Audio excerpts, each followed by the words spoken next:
This video is now in session, and COVID cases in the United States have been falling for the past several months, ever since Joe Biden was inaugurated president, and ever since January 6th.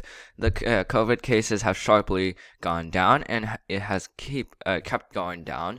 Now it has reached to a point where it's lower in some days than the peak of the first wave of the wave when it struck New York City and the Northeast, where there was at the highest point 33,000 cases to 33,400 cases. But now we're reaching as low as 16,616. So that's a pretty good sign for the United States in terms of COVID cases, and politically speaking, that's good for good for both Democrats and in some ways good for Republicans. And it all involves with the leadership of Joe Biden.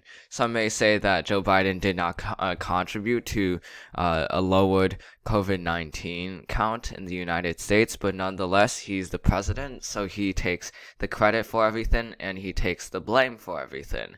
And the same thing will apply here. So as we get lower COVID cases and as vaccinations go up, we can expect the politics to turn less about COVID-19 and more about the midterms, more about 2022, because even though that is still around 1.5 years away, 1.5 years is not that long for politics and for campaigns to start spurring up, and that's exactly what's happening. The very first polls are being taken in swing states in Arizona and Ohio, as well as Georgia. These are all states that have some sort of polling that's being done, and there will be more pollsters who will come out with poll numbers in the 2022 election. Now, we will also start to do 2022 forecasts to see how we would think that the 2022 election will be run. And for those forecasts, we're not really going to rely as much on pollsters, just because there has been a fundamental problem with pollsters that they haven't been able to solve, which is that Trump voters and Republican voters are less likely to take polls than Democrats or college-educated voters, and thus it makes it really hard to rectify that problem, since you have to skew the numbers, you have to artificially skew the numbers, and that is sometimes a no-no with polling. But anyway, we're going to rely less on polling and more on the backgrounds of the races. We're going deeper into the races to who the candidates are and how the candidates performed in previous elections, not just how polling suggests that they will perform in this election. But we can think that this election will be the election that transitions from COVID politics over to normal politics, over to regular stuff. So what Democrats would probably try to do, and what is favorable for them, is to say that we managed to fix COVID-19, which was Trump's problem. We managed to do it with Joe Biden, and now we have our plan for the future to bring the United States back on its feet and have the economy promulgated once again. And that should be their kind of message. And then they can obviously campaign for specific policies, but mentioning that you have beaten COVID, or not beaten, but rather saying that you have decreased COVID cases and you have lifted restrictions will definitely be something that the American public does remember, that constituents do remember in 2022, assuming COVID is almost fully gone by then. But also, you shouldn't. But Democrats should not be dawdling over COVID-19, because there is a lot of things to do in the future that Democrats can campaign for. So if they mention both of those things, then they're pretty set for the Senate. Meanwhile, for the Republicans, their goal, try to manipulate the goals of democratic policies and rebrand it as socialist policies. They can say that, for COVID-19, Democrats got the cases down, but Trump was the one who provided vaccines. and ultimately what they're trying to do now in the future is to provide very progressive, very socialist policies that will hurt America for years to come. We've already had inflation at 4.1% from last April to this April, and that shows a very bad sign for economy. So that's the kind of messaging that Republicans could and should bring up. That said, right now they are focusing a lot on they're still focusing a lot on Donald Trump, which is not the move, because Donald Trump, even if you think he won the election, is no longer president. So it's not going to help them in terms of campaigning. Like, you wouldn't campaign on the idea of George W. Bush in the 2010 midterms. He's at that point pretty irrelevant and not pertinent to the election. And the same thing applies over here in 2022. But let's move over to the maps now, both the governor's map and as well as the Senate map. Wrong state. And we can start shading in the characteristics of these states. Ultimately, Republicans will have 44 safe states as of now, and then and then Democrats have 45 states. There we go, 45 states, and then Republicans have 44 safe states. Now, moving over to the likely states would still say the same: Colorado, and that's it for Democrats, and then for Republicans, it's Iowa, Ohio, Florida. For lean states, it would be Nevada, Arizona, Georgia, Pennsylvania, and then as well as New Hampshire. And finally, for Republicans, the lean is North Carolina, and the tilt is Wisconsin.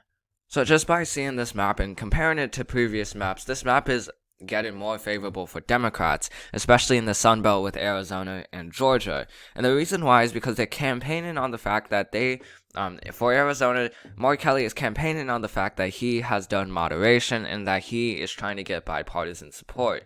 And that's what he tried to do that. He's doing that with his bills. So that's his messaging. While for Raphael Warnock, his messaging is that he is truly representing Georgia, and he is truly expressing what Georgians want with these kinds of policies, and that essentially would be his best message. And as of now, they have lean characterizations instead of tilt characterizations, because the Republican Party in both of these states are not good. They're not doing good, and this has been mentioned multiple times, but the Republican Party in Arizona still is trying to affirm the election for Trump. They're in the middle of doing an audit that is highly questionable, but nonetheless, they're doing an audit in May of 2021, practically half a year after the election happened.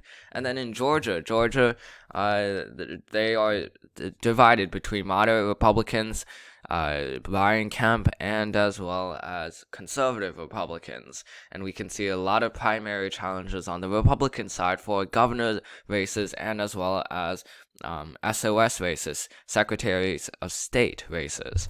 And that is why Georgia and Arizona currently are lean. For Pennsylvania is lean because John Fetterman, basically because of him. He's popular with his constituents, and he can easily campaign on the fact that Joe Biden is revitalizing the Rust Belt in terms of the economy with infrastructure and as well as with energy. So that's an easy play for John Fetterman. Over at the governor's races, the gubernatorial elections, these are the states that are safe for Democrats. I'm going to just highlight these Republicans for now. And let me do that. And then Hawaii, would steer away from Illinois.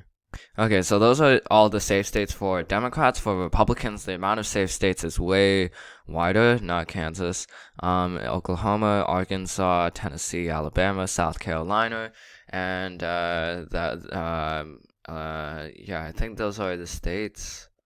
Oh, New Hampshire as well, because Chris Sununu. And basically, the governor's races work a little bit different from the Senate races in terms of messaging. For the Senate races, it's about what kinds of policies are being implemented on the federal level. For the governor's races, it's more about, did you handle COVID-19 well? Because if if the state in which the governor is in mishandled the COVID-19 pandemic and cases started rising, something similar to how New York was in the beginning of the pandemic, then you will definitely that governor will definitely not be in a good position.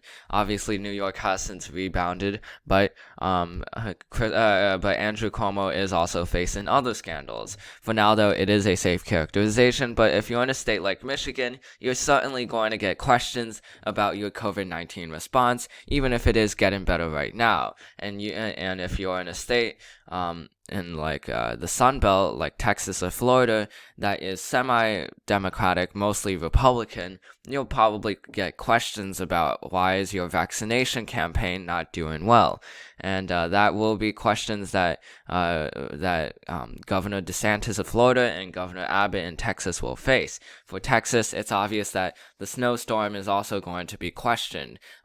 How ERCOT managed to fail and how this happened under Greg Abbott's leadership. This race is mainly about questions of the past. Obviously, in some races there will be policies for the future, but as of now, for states that did bad with COVID, it will be questions of the past. For states that have done good with COVID throughout the pandemic, it will probably be questions of the future. So, going further, we have likely states: Texas, Florida. I wouldn't actually say Florida is likely, but not Arkansas, Alaska, Iowa, Ohio, and those are the states. Meanwhile, for Democrats, the list gets bigger: Illinois, Minnesota, Virginia, and then we also have Nevada, Colorado, New Mexico, and as well as Maine. So those are the states for Democrats that are likely, total of 7 in comparison to Republicans 4. For Maine, it's not safe. Maine was never a safe state. In presidential elections, it's not a safe state. It's a likely state. And plus, the governor, I forgot the governor's name. I think her name is Janet Mills. So Governor Mills will certainly face questions over COVID-19. How in the beginning of the pandemic, Maine did great, but later on, Maine did much worse. And then for Virginia is an election happening right now, and we already reported on that race. You can find an entire video on that. But you can also see Illinois is likely, primarily because Pritzker is going to face some challenges with his election campaign. And the thing is, for Illinois, usually in terms of the governor's races, it favors Republicans more than Democrats compared to presidential races. That's just how Illinois votes. But it's still going to be a somewhat easy win for Governor Pritzker to his re-election campaign. So those are all the likely states. For the lean states, Florida's a lean state, and that is I believe, that's pretty much it. For Democrats, the lean states are Maryland, Michigan, Pennsylvania. Actually, I'd not say Pennsylvania. Those are the states that are lean. The reason why I would not say Pennsylvania is because Tom Wolf, the incumbent governor of Pennsylvania, is not up for re-election, and that's because he is term limited. He's currently in his second term, so it's hard to quite say how this race will go, just because we don't really have a clear sign with Democrats and with the Democratic Party nominees and the Republican nominees, and that makes it hard to judge that race. So it's, but if Conor Lamb does run for the Pennsylvania governor's races, we would be more keen on saying lean Democratic rather than tilt Democratic, which is what our rating currently is.